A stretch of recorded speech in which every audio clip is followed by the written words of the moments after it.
Hello everyone, good morning. কেমন আছো তোমরা সবাই? আশা করি তোমরা সবাই খুব ভালো আছো। আর আমিও খুব ভালো আছি এখন। আগের থেকে শরীরটা এখন অনেকটাই ভালো আছে।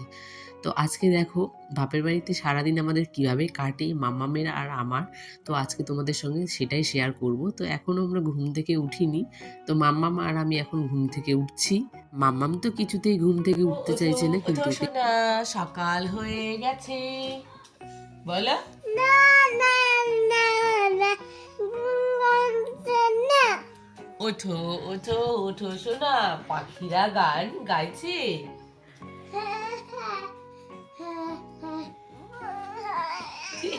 মাম্মামকে প্রত্যেকটা দিনই সকালবেলা একটু ঘুম থেকে এভাবেই তুলতে হয়, কারণ ও অনেকটা ঘুম থেকে দেরি করে উঠে আর রাতে না ঘুমাতে চায় না। এই জন্য প্রত্যেকটা দিনের সকালবেলা ঘুম থেকে উঠতে অনেক দেরি হয়ে যায়, প্রায় 9টা মতো বেজে যায়।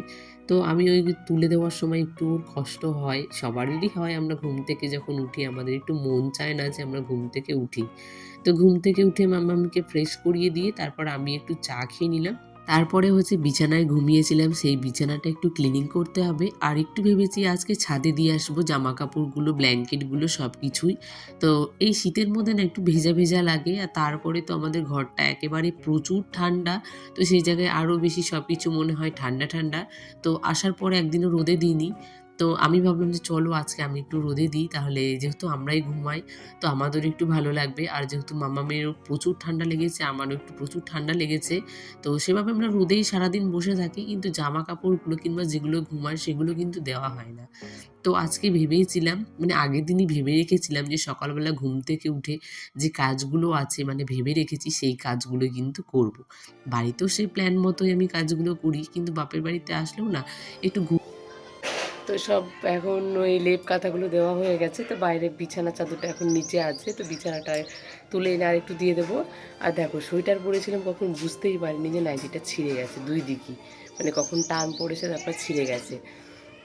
তো এখন নিচে যাই, এখন ভাত খাবো। মামাম ছিল না, মামাম বাড়িতে এসছে। তো এখন ভাত খেয়ে নেবো। আর কি বাজে লাগছে দেখতে দেখো। তো এখনও যেহেতু স্নান করবো না, এখন এটা পরানো থাকবে, তো একটু পরে আবার স্নান করে চেঞ্জ করে নেব। তো চলো, হাঁপিয়ে গেছি সত্যি কথা বলতে, পুরো ক্লান্ত হয়ে গেছি, যেহেতু শরীরটা প্রচণ্ডই খারাপ, প্রচুর ঠান্ডা লেগে গেছে। তো তার সাথে মাম্মামকে দেখা, যেহেতু এখানে আসলে আমার এতটা চাপ হয় না, সবাই দেখে। তো এই যে টুকটাক কাজগুলো তো করতেই হয়, নিজের কাজগুলো। বাড়িতে থাকলে তো সব কাজই করি, তো বাপের বাড়িতে আসলে তো একটু ওই নিজেরও খারাপ লাগে যে কাজগুলো নিজের সেইটুকু তো অন্তত করা যায়। তো চলো।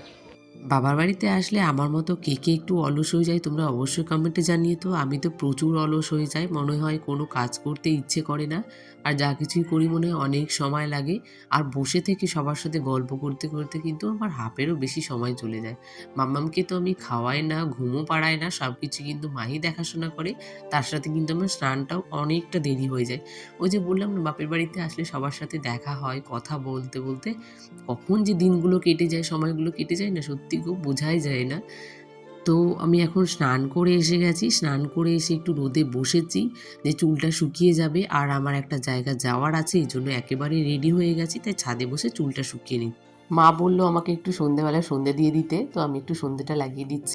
বাড়িতে থাকতে সংসারের কাজগুলো শেষ হয় না, আর বাপের বাড়িতে আসলে ঘুরে বেড়ানো শেষ হয় না। মনে হয় সবসময় এর সাথে ওর সাথে কথা বলতে, বলতে অনেকটা সময় কেটে যায়।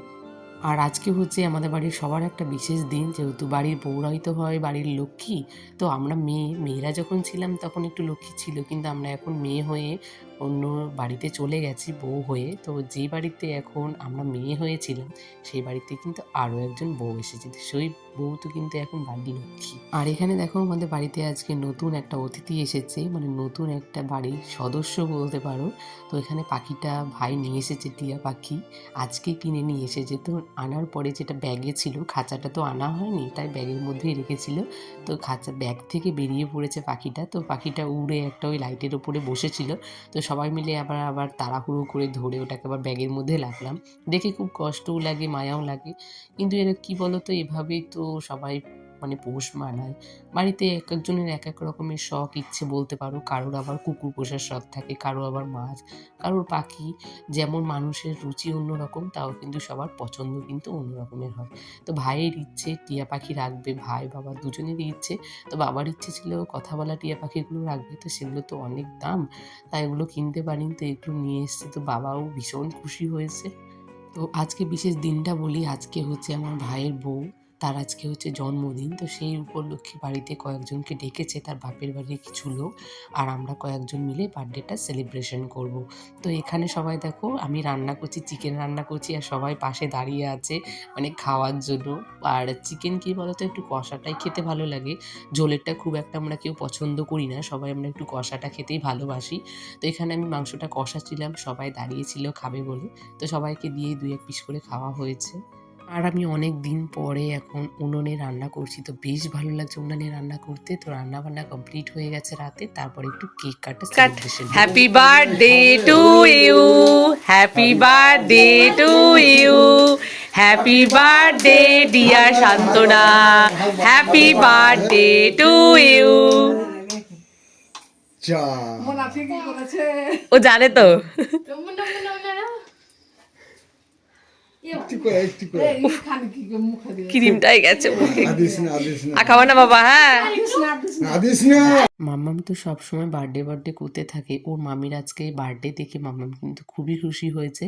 তো কেক কাটার পরেই ওর মামি যখন ওকে খাইয়ে দিয়েছে, তখন কিন্তু মাম্মামও সেটা জানে যে ওকেও খাইয়ে দিতে হবে। তো চলো বন্ধুরা, আজকের মতো ভিডিওটা আমি এখানেই শেষ করছি। গুড নাইট সবাইকে।